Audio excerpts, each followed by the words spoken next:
আসসালামু আলাইকুম ওয়া রাহমাতুল্লাহি ওয়া বারাকাতুহু। আলহামদুলিল্লাহ ওয়া সলাতু ওয়াসসালামু আলা রাসূলিল্লাহ ওয়া বা'দ।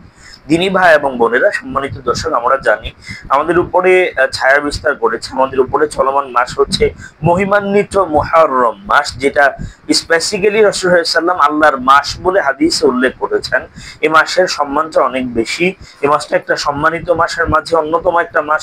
এই মাসটা আল্লাহ তাআলার মাস, সবগুলো আল্লাহর মাস। বিশেষ করে মুহররম, শাহরুল্লাহিল মুহররম, এটা আল্লাহর মাস বলে রাসূল সাল্লাল্লাহু আলাইহি ওয়াসাল্লাম হাদিসে স্পষ্ট করেছেন। আমরা জানি মুহররম মাসে আমাদের দেশের কিছু মুসলমান নামধারী কিছু মানুষ, তারা নানান হারাম কর্মে তারা নিজেদেরকে লিপ্ত করে। যে সমস্ত হারাম গুলো আল্লাহ কোরআনে হারাম করেছেন, রাসূল হাদিসে নিষেধ করেছেন, সে সমস্ত কাজ দ্বারা নিজেদেরকে পরকালে শাস্তির সম্মুখীন করছে। দুনিয়াতেও তারা বিভিন্ন ধরনের আযাব গজবে নিপতিত হওয়ার মতো অনেকগুলা কাজ তারা করে থাকে।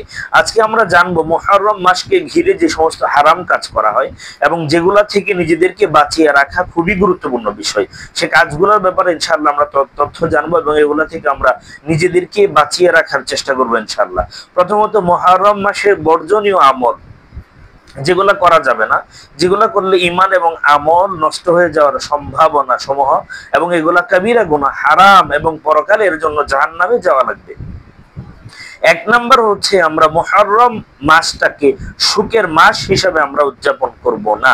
এটা শুধুমাত্র সুখের মাস নয়, বরং নাজ্জাল্লাহু মূসা ওয়া কওমাহু, আল্লাহ তাআলা এই মাসে ফেরাউনের কবল থেকে মূসা নবী এবং তার সম্প্রদায়কে আল্লাহ মুক্ত করেছিলেন। এটা বিজয়ের মাস।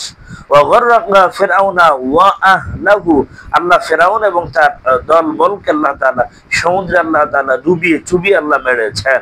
তার মানে এই মাসটা আনন্দের বিজয়ের মাস, আমরা বিজয় উদযাপন করব। ফানাহনু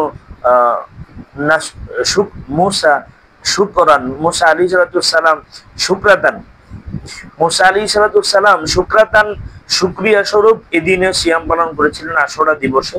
আমরাও সেদিনে সিয়াম পালন করব। এক নম্বর বিষয় হচ্ছে আশুরা কেন্দ্রিক কোনো হারাম কাজ করা। এর মাঝে আমরা কি করব?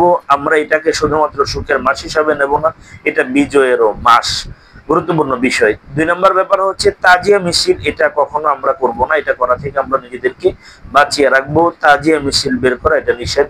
মাজারের মতো নির্মাণ করে সেখানে বিভিন্ন মান্যত করা এবং মনে করা এই সিংহাসনে হাসান হুসেন রাদিয়াল্লাহু তাআলা আনহু সমাসীন হয়ে আছেন। তিন নম্বর, হযরত হুসেন রাদিয়াল্লাহু তাআলা আনহুর শাহাদাতকে কেন্দ্র করে নিজেদের শরীর জখম করা, যেখানে আল্লাহ বলেছেন ওয়ালা তাকতুলু আনফুসাকুম ওয়ালা তুলকু বিআইদিকুম ইলা তাহলুকা। আল্লাহ তাআলা যেখানে এটাকে হারাম করেছেন, নিষেধ করেছেন, এটা আমরা করব না। অর্থাৎ নিজেদের শরীরে জখম করা, এটা আমরা কখনো করব না। চার নম্বর, আশুরা উপলক্ষে মিষ্টান্ন দ্রব্য ইত্যাদি বিতরণ করা, এটাও আমরা করব না। পাঁচ নম্বর, শোক মিছিল করা, শোক মিছিল করা, এটাও আমরা করব না। ছয় নম্বর, মসজিদ ইত্যাদি লাইটিং করা, এটাও আমরা করব না।